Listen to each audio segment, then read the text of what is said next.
आप सुन रहे हैं लाइफ टॉक्स और कल्पवृक्ष सीरीज में हमारा आज का टॉपिक है सर्वाइवल ऑफ द फिटेस्ट।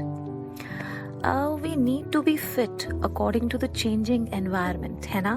सही बात है ना? अब भाई जैसा एनवायरनमेंट होता है हमारे आसपास तो हम खुद को चेंज करते हैं ना उसके अकॉर्डिंग। लाइक बारिश होती है बाहर तो रेनकोट पहन कर जाते हैं, और बहुत ज़्यादा गर्मियाँ बढ़ जाती हैं तो एसी चला लेते हैं, बहुत ज़्यादा सर्दी लगती है तो सिकुड़ के सो जाते हैं, है ना? तो हम अपने एनवायरनमेंट के अकॉर्डिंग खुद को चेंज करते रहते हैं। तो आज की कहानी कुछ इसी टॉपिक पे है। एक बार एक बच्चा था, यश नाम था उसका। वो अक्सर बहुत कुछ करना चाहता था पर अपने अकॉर्डिंग। जैसे कि एक दिन उसने सोचा कि आज शाम को 4 बजे तक होमवर्क फिनिश करके ठीक 5 बजे रोहन के साथ साइकिलिंग करते हुए बीच पर जाऊंगा।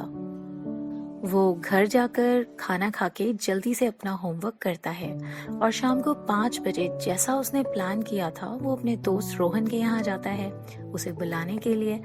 अब रोहन के यहाँ उसकी बुआ आई हुई थी तो वो यश से कहता है कि वो आज नहीं आ पाएगा। तो बस यश का तो पूरा प्लान ही चौपट हो गया था। वो परेशान होने लगता है, वो खुद को ही कोसने लगता है कि बेकार में जल्दी होमवर्क किया, मैं दिन में सोया भी नहीं। और वो बिना साइकिलिंग करे ही घर वापस चले जाता है। और क्योंकि सब कुछ उसके अकॉर्डिंग नहीं हुआ था तो उसके लिए वो परेशान भी था बहुत ज्यादा, और रात में भी यही सब सोचते हुए वो सो जाता है। वो इसी मेंटलिटी के साथ बड़ा हो रहा था कि अगर अपने मन का हो तो अच्छा, वरना तो सब बेकार ही है। उसके पापा मिलिट्री में थे, गर्मियों की छुट्टियों में आने वाले थे। यश काफी खुश था पापा के आने की खबर सुनकर। बहुत सारी प्लानिंग्स थी घूमने फिरने की। गर्मियों की छुट्टियां पड़ गईं और यश के पापा घर आ चुके थे। यश बहुत खुश था उन्हें देखकर। वो कई सारे गिफ्ट्स चलाए थे उसके लिए। मम्मी ने पापा को यश के बिहेवियर के बारे में बताया।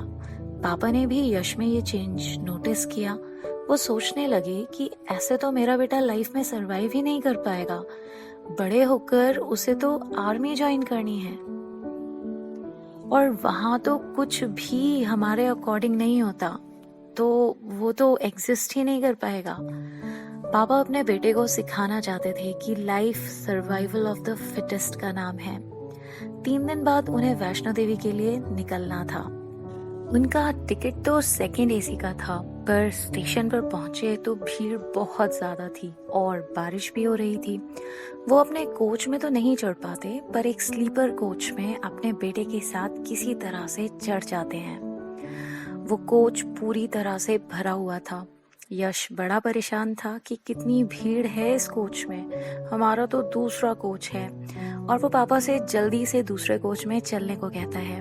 वो लोग आगे की तरफ बढ़ते हैं, पर ये क्या, उनके कोच की तरफ जाने वाला रास्ता तो ब्लॉक्ड था पूरी तरह सामान से। वो अपने कोच में अब अगले स्टेशन पर उतरकर ही जा सकते थे। थोड़ी परेशानी तो होती है उन्हें, पर यश को तो बहुत ही ज्यादा बुरा लग रहा था। खैर किसी तरह से यश और उसकी मम्मी को सीट मिल जाती है कॉर्नर वाली। यश खिड़की की तरफ बैठ जाता है।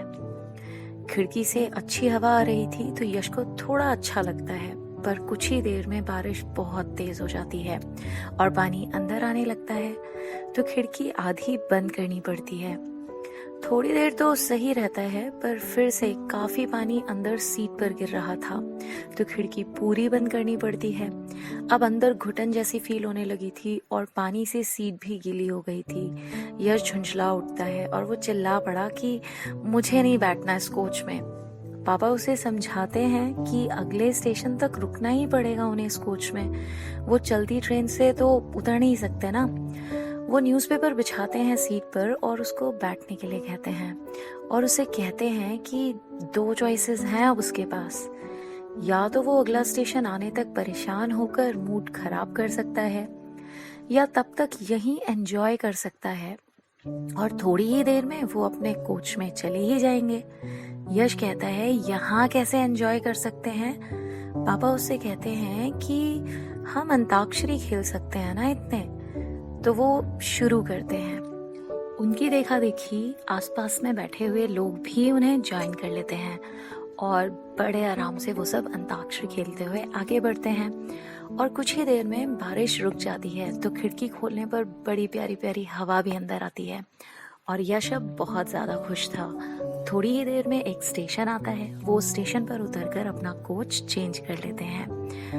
तब पापा यश को बताते हैं कि देखा कैसे मुश्किल समय में भी एंजॉय करके हम खुश रह सकते हैं। यश को कुछ कुछ समझ आ रहा था।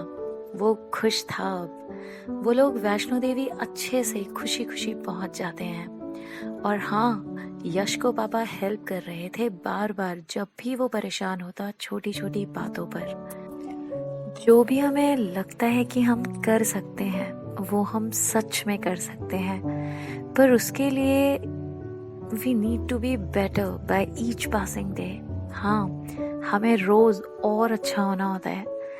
मेहनत का आज तक कोई दूसरा विकल्प नहीं आया है मार्केट में। और सबसे ज्यादा जरूरी पता है क्या है?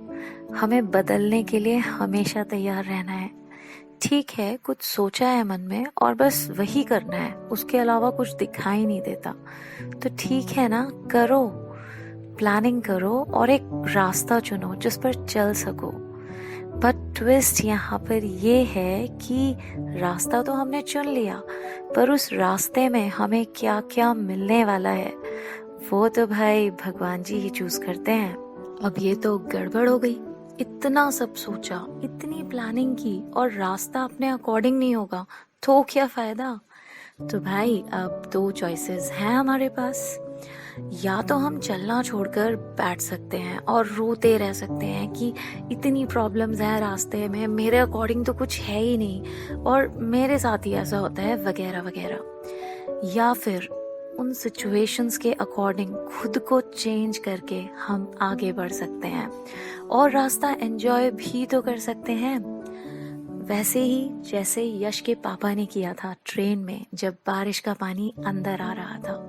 तो देखा आपने, ये थी कहानी सर्वाइवल ऑफ द फिटेस्ट की, यश की कहानी। आई होप आपको कहानी अच्छी लगी होगी और शायद ये भी समझ में आया होगा कि अगर लाइफ में आगे बढ़ना है तो हमें सर्वाइवल ऑफ द फिटेस्ट सीखना होगा। अगर आपको ऐसी कहानियाँ अच्छी लगती हैं तो प्लीज़ इस चैनल को सब्सक्राइब कीजिए, like the video and thanks for watching.